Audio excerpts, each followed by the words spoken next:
Right, this is Grumpy Kev. That's the Weaverboard Design Shed, and that's L. L, what are we doing today? Right, so it looks like we're going to be doing the command cloaks.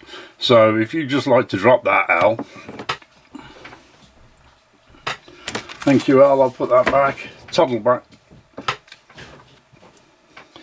He's doing a lot better now. He's had his new battery put on. You know, apparently there is other makes. That one's, don't tell him, but that one's actually a flat battery, but he doesn't know any difference at the moment. Okay, so what's a command cloak? So why do we need command cloaks? Let's just have a look at this. Is the actual commander for it. Now, he had an absolutely massive cloak on him, absolutely massive, and when I show you the size of the command cloak in a minute, it wasn't big enough for it to cover.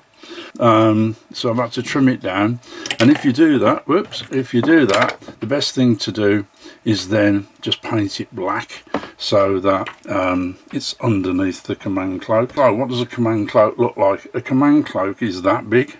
Okay, yeah, that is our normal cloak, that's our campaign cloak, and look at the difference between that and our battle cloak. Okay, so those are all of those. So it is a monster. Okay, but believe it or not, that was not big enough to go on and around this guy. Okay, so I'm just going to weather this now, because I'm going to that's the way I'm going to put it on, and then I'll come back to you. So as you can see, it's been weathered, and don't forget, don't be afraid to fray. Okay, so what we're going to do now is going to dry fit this around this guy.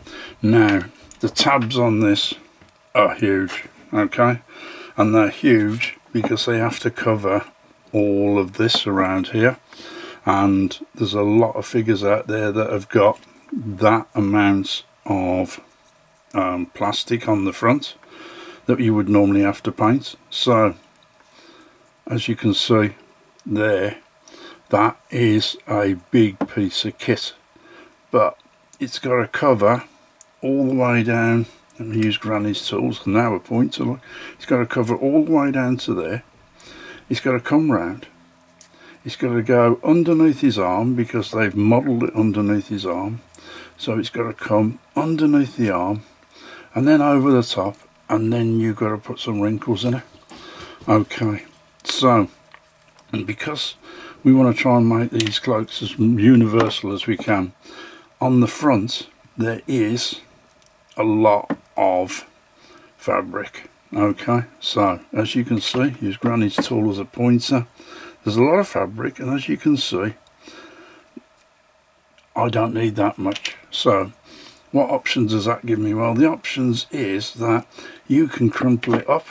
You can actually just crumple it like that and fold it up and just make it whatever you want.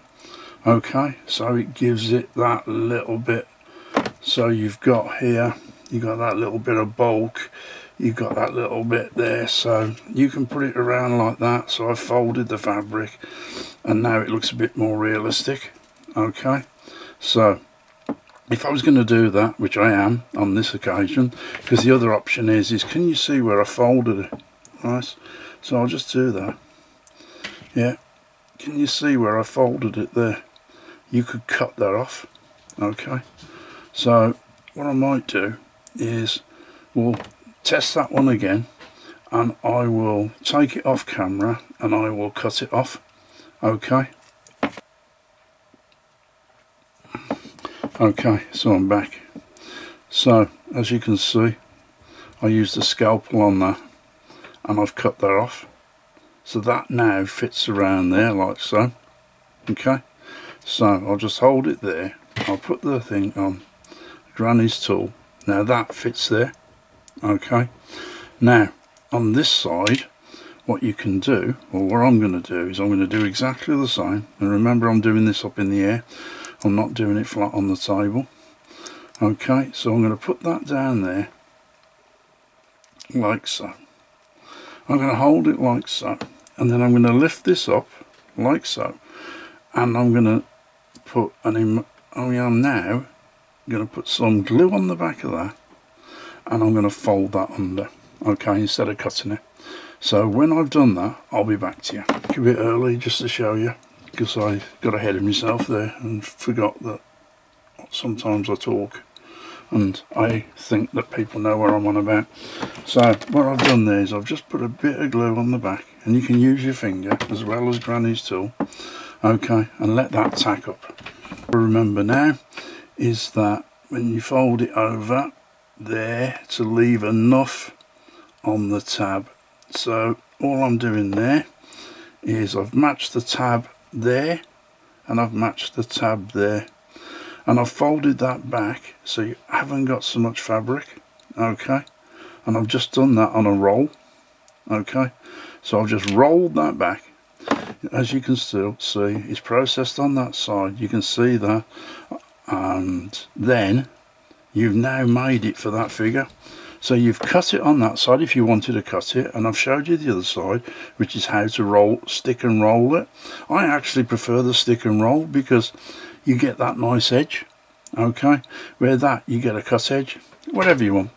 So stick and roll is my preference. Okay, so what we're going to do next, we're going to have a little look and see if it fits on the figure. Now, if you can remember what it was like before, okay, so that sits down like so. There's your rolled fabric, okay, and there's the front of that.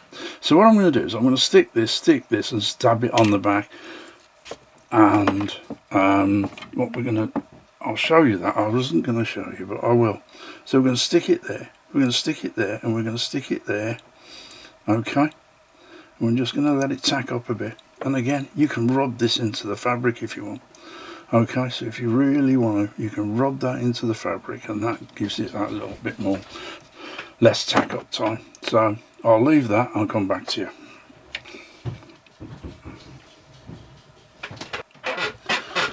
Okay, I'm back just in time. Al was tidying up. He's had a bit of a problem, but anyway, thanks Al for that. Okay, so we've got our cloak. It's tacked up. Okay, I'm pressing it on there. I'm just having a little look there. So it's pressed on there, you can see, and you can see, I'll do it in bits so you can see that, look at that. So it has come round there and it's gone round there like it would do, and then I'm going to put this one over the top. I'm using Granny's tool to show you. Okay, so I'm making that match up, and there it is. So you've got it, so you've got the rolled bit and the cut bit, okay, so press it down and I'll come back to you. Okay, I'm back. Yep, so slight technical error. So what I'm going to be doing is I'm going to be adding this on here, so I'm putting a little bit of glue onto that and just pressing it down. Now because you painted it black, you don't have to go all the way, okay, because what you're going to do, you're just going to fold it round now, okay. So what we're doing is we're just putting that down there and we're just folding it around, okay, so you can give it a little bit of a pull. Remember, this is fabric, it ain't going to break. It's going to stretch with a bit of luck. A bit like when you lay a carpet, you can stretch the carpet. Okay, so you've got here, you've got, oh, look at this, we got more here, more detail that was hiding, and we're going to press that down onto there. So I've pressed that down onto there. It's black there, so you're not going to see underneath that, okay. You could probably touch that up with a bit of silver, make it look like it's chainmail. So you've got the detail there, you've got the detail there, you've got the flow back there, you've got his cloak there. As you can see, it was a monster of a cloak, and it's just about getting there, okay, because that was a king size double quilt that they stuck on him, okay. So I ain't got much, so you're going to say, oh, I haven't got much movement on the back, Kev. No, you'll have to do your best, because like I said, this is an absolute monster of a cloak. Okay, so I've tried to give it a bit there, I've tried to move it around. You're going to have to do it whatever you think is right. No, what everybody else thinks, don't give a monkeys. At the end of the day, it's what you think looks right. So, that's the figure. He's gone from being, in a minute, we can do a bit more here. Remember, the good thing about this is material. This is actual material, so you can press it down. If you want to ruckus that up, look, you can rock it up to make it look there. See, we've just invented that. We've had a little ruckus. We've had a ruckus on this cloak. There we go. We'll be using that again. Okay, so he's got that cloak. He's still got all the detail. Yeah, he's still got the weave. Okay, and he's done. I'm actually just zooming you in on my new Super 8 camera. Okay, so I'm hoping that everybody can see that there now. Okay, so there's the new range. That one, and that one. Okay, and then the one with the, so that's your battle. That's your command cloak. These are your role cloaks. And then that one there is the campaign cloak. And I don't know what you think, but I'm really happy to put them on the table. And when you consider that he only takes, these only take about 6 minutes to paint. It takes me longer to put the shield transfer on because you've got to cut them out. They're a nightmare. Okay, they take me 6 minutes to paint and get this up looking like this. So a figure like that in under 10 minutes. Under 10 minutes. Yeah, and that's what that warband looks like.